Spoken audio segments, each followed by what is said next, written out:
नमस्कार दोस्तों, पुनः आपका ऑनलाइन क्लास में स्वागत है। हम गौड़ जनजाति की जो अपनी पढ़ा चुके थे, हम लास्ट तक पढ़ा चुके थे अपना भोजन बस शब्द हो गया था। नेक्स्ट पढ़ा था समाज व संस्कृति। तो देखें समाज व संस्कृति कैसे समाज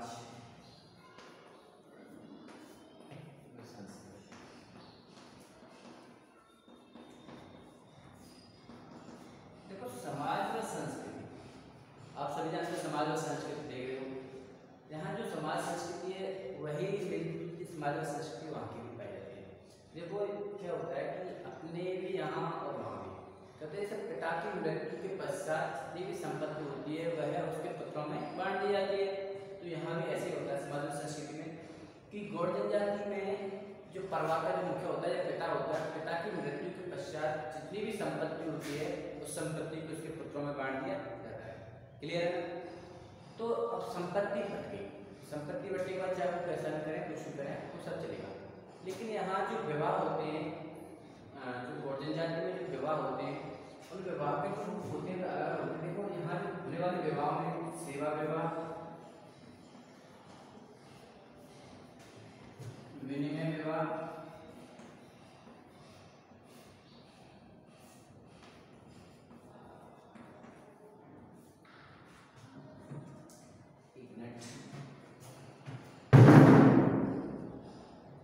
हरण विवाह,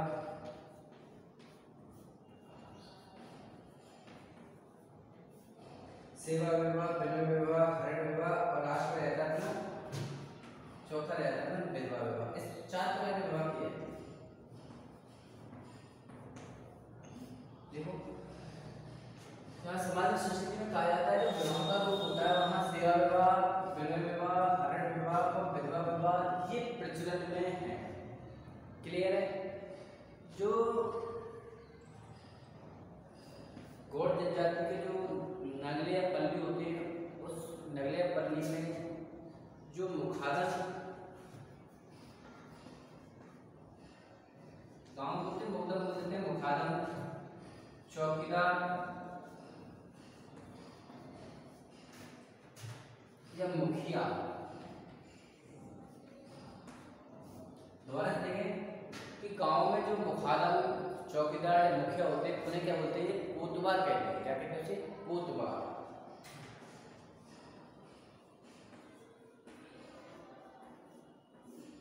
क्लियर है?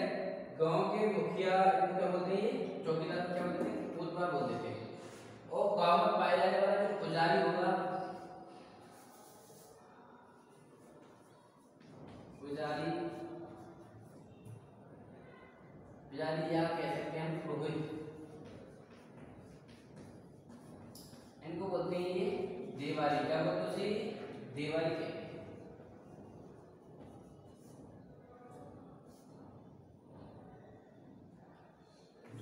अब एक बार भाषा उल्लंघन से देखना, ध्यान से गौर से सुनना। गौड़ जनजाति में पिता की मृत्यु के पश्चात उसकी चल अचल सभी प्रकार की संपत्तियों को उसके पुत्रों में बांट दिया जाता है। गौड़ जनजाति में मुख्य रूप से सेवा विवाह, विनिमय विवाह, हरण विवाह और विधवा विवाह का प्रचलन पाया जाता है। यहाँ या गौड़ जनजाति में जितने भी विवाह होते हैं वह विवाह मुख्य रूप से जल स्रोतों व आम के पेड़ों के पास किए जाते हैं। दोबारा सुने, यहाँ जितने भी शुभ कार्य होते हैं, विवाह होते हैं, विवाह मुख्य रूप से जल स्रोत व आम के वृक्षों के पास किए जाते हैं। और जब कोई शुभ कार्य किया जाता है तो उस शुभ कार्य में अनिष्ट कार्यों से बचने के लिए या बुरे समय से बचने के लिए रामधुनी भी गाई जाती है। दोबारा से सुने, विवाह मुख्य रूप से जल स्रोत व आम के पेड़ों के पास किए जाते हैं और अनिष्ट समय या अनिष्ट कर्मों से बचने के लिए रामधुनी भी बजाई जाती है या गाई जाती है। क्लियर है तक? उसके बाद में देखें कि गांव के मुखिया, चौकीदार, मुखादम को कोतवाल के नाम से जाना जाता है। वहीं गांव के पुजारी या जो पुरोहित होता है उसे क्या कहते हैं, देवारी के नाम से जाना जाता है। ये यहाँ के कुछ प्रमुख ऐसे कह सकते हैं कि महत्वपूर्ण जो समाज है वो समाज के बारे में कहा गया है, संस्कृति है। तो आगे नेक्स्ट देखें इसके अलावा भी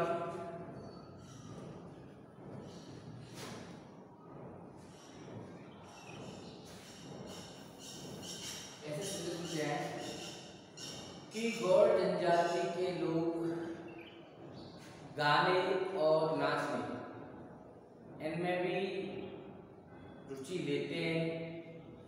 पूर्णमासी या पूर्णिमा के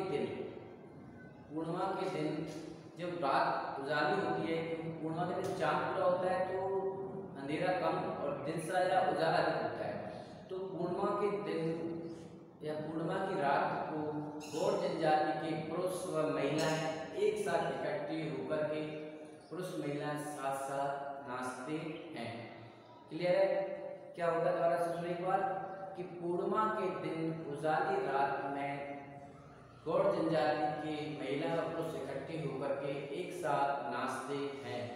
और यहाँ एक गाने वाला एक प्रमुख इनका अपना एक वर्ग होता है, उस वर्ग को ये क्या कहते हैं, ध्यान दें, दो वर्ड सुने, धुरिया कहते हैं। क्या कहते हैं उसे? धुरिया।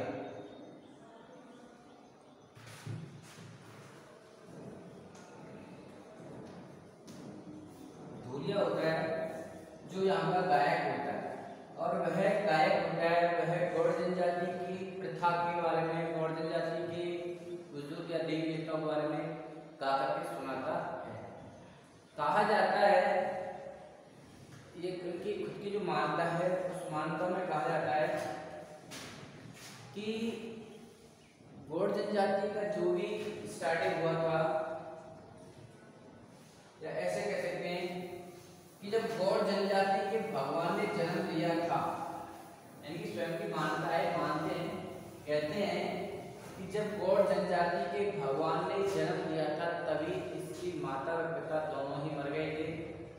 तब उसके पश्चात इसे पार्वती ने पाला, जो पार्वती मां है उसने पाला, लेकिन महादेव ने गौड़ों के भगवान को गुफा में बंदी बना दिया था, या बंदी बना लिया, गुफा के अंदर डाल दिया। तभी जो गौड़ जनजाति का जो गायक था, उस गायक का नाम है पाहिंडी अपार लिंगम।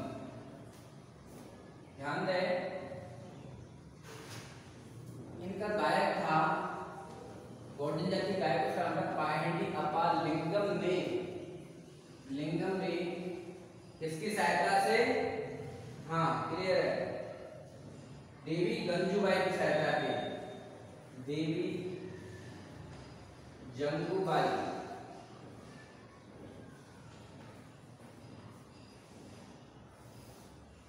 दोबारा से एक बार देखें। कहा जाता है महादेव ने इसे गुफा में बंद कर दिया, तब गौड़ जनजाति गायक पाहिंडी अपार लिंगम ने देवी जंगूबाई की सहायता से उसे बाहर निकाला। जब ये गुफा में से निकले तो ये 4 वर्गों में निकले, 4 भाग में निकले, 4 वर्गों में निकले, 4 समूह में निकले। और जब 4 समूह में अलग अलग निकले तो इन्हें 4 समूह में बांट दिया गया, जिसे गौड़ जनजाति अपनी भाषा में सगा कहते हैं। क्या कहते हैं? सगा। दोबारा देखें, जब पार्वती मां ने पाला तो महादेव ने इसे गुफा में बंद कर दिया। जब गुफा में बंद कर दिया तो गौड़ जनजाति का जो गायक था पाहिंडी अपार लिंगम ने देवी जंगूबाई की सहायता से इसे बाहर निकाला। यह गुफा से 4 समूह में या 4 वर्गों में निकला। अब 4 वर्गों या समूह में निकला तो ये लोग जो 4 समूह होते हैं, इन समूहों को गौड़ भाषा में सगा के नाम से जानते हैं। कहते हैं सगा, किस नाम से जानते हैं? सगा के नाम से जानते हैं। अब देखें, जो गौड़ जनजाति के लोग हैं ये मनोरंजन के लिए मुर्गों को आपस में लड़ाते हैं। अपना जो मनोरंजन करते हैं उस मनोरंजन के लिए क्या करते हैं? मुर्गों की लड़ाई कराते हैं, आपस में साथ ही साथ ये अपने देवता के रूप में जो पूजने हैं देवता हैं उनको पूजने के रूप में ये किस किस को मानते हैं। एक तो वही जिन्होंने ये देवता को किस में किया था, गुफा में, जिसका नाम था शंभु महादेव, जिसे मानते हैं श्री शंभु महादेव।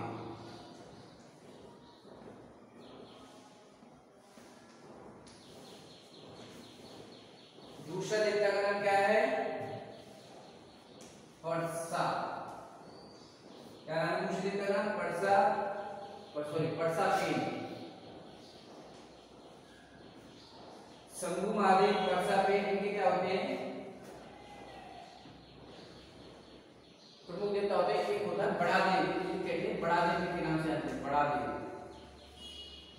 बड़ा देव श्री शंभु महादेव और पर्सापेन इनके क्या होते हैं, प्रमुख देवता रूप में पूजते हैं। साथ ही साथ ये छोटी शीतला माता व छोटी माता,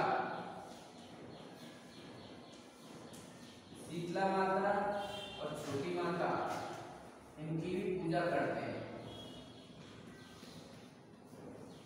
शीतला माता और छोटी माता की भी क्या करते हैं, ये लोग पूजा करते हैं। अब क्या होता है, ये लोग अपने देवी देवताओं को खुश करने के लिए भेड़ बकरी आदि की भी क्या देते हैं, बलि देते हैं। कहा जाता है कि ये अंग्रेजों के आगमन से पहले या 19वीं शताब्दी से पहले ये लोग नर बलि भी दिया करते थे, लेकिन बाद में अंग्रेजों ने नर बलि देने से या नर बलि पर रोक लगा दी। नर बलि देने से क्या करते हैं, रोक लगा दी।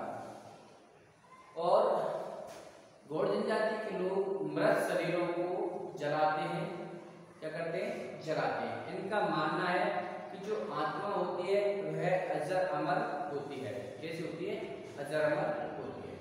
तो ये कहते हैं कि समाज में संस्कृति थी। वहीं नेक्स्ट आता है अपना आधुनिक समाज या आधुनिक संस्कृति से संपर्क।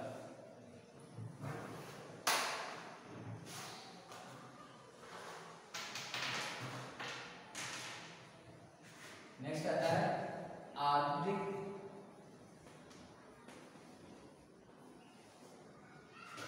संस्कृति से संपर्क।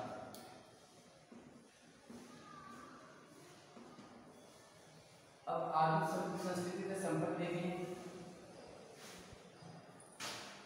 जैसे जैसे समय बदलता गया ये लोग आधुनिक, या ऐसे कह सकते हैं कि औद्योगिक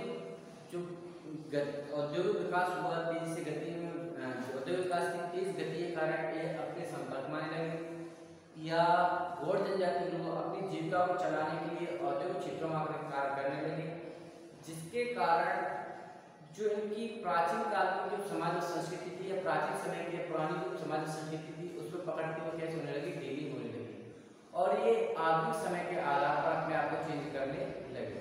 अब इनके गांव में गौड़ जनजाति के लोगों को सुविधा प्रदान करने के लिए स्कूल, हॉस्पिटल, अस्पताल व पास में ही इनके लिए क्या हुआ, अस्पताल के साथ साथ बाजारों व बैंकों की भी स्थापना की गई है। बाजार बैंकों की स्थापना की गई है। और यहाँ जो गौड़ जनजाति के लोग थे, इन लोगों में कवाड़ी प्रथा चलती थी। अब कवाड़ी प्रथा क्या थी कि गौड़ जनजाति के लोग अपने परिवार की आवश्यकताओं की पूर्ति करने के लिए साहूकारों से कर्ज ले लेते थे। जब वो कर्ज दे नहीं पाते थे तो उनके बच्चों को उस साहूकार के यहाँ एक गुलाम के रूप में कार्य करना पड़ता है, गुलामी करनी पड़ती है। तो इस प्रकार से कबाड़ी प्रथा को बंद कर दिया गया। और बंद कैसे हुई कि सरकार ने इन लोगों को कृषि ऋण देना स्टार्ट कर दिया। जब कृषि ऋण दिया तो इन लोगों ने साहूकारों से रुपया लेना बंद कर दिया। जब बंद कर दिया तो कबाड़ी प्रथा को क्या हो गया, समाप्त हो गई। तो इस प्रकार से समाज और संस्कृति है कि इन लोगों ने आधुनिक समय में आकर के, आधुनिक समय में औद्योगिक क्षेत्र व शिक्षा के क्षेत्र में प्राचीन जो सभ्यता व समाज थी उस पर ढीली पकड़ हुई, और ये वर्तमान समय में अपना शिकार विकार आदि को छोड़ करके औद्योगिक क्षेत्रों में, औद्योगिक प्रतिष्ठानों में जाकर कार्य करना स्टार्ट कर दिया। वह गौड़ बस्तियों के पास में या उन बस्तियों में अस्पताल, विद्यालय, बाजार, बैंक आदि की सुविधाएं प्रदान की गई और सरकार के द्वारा इन लोगों को कृषि ऋण प्रदान किया गया, जिसके कारण कबाड़ी प्रथा समाप्त हुई। कबाड़ी प्रथा के अंतर्गत कहा जाता है कि ये लोग अपनी आवश्यकताओं को पूर्ति करने के लिए साहूकारों से पैसा ले लेते थे। जब पैसा ये चुका नहीं पाते थे या साहूकारों को अपना कर्ज नहीं दे पाते थे तो उस समय इनकी संतानों को गुलामी करनी पड़ती थी। तो इस प्रकार से कबाड़ी प्रथा को समाप्त कर दिया गया है। तो आपको जो चैप्टर था ये भी आज समाप्त हो गया है। क्लियर है? समझ में आ गया होगा और वीडियो को बार बार देखने की कोशिश करें एक बार और समझ में आ जाएगा। धन्यवाद।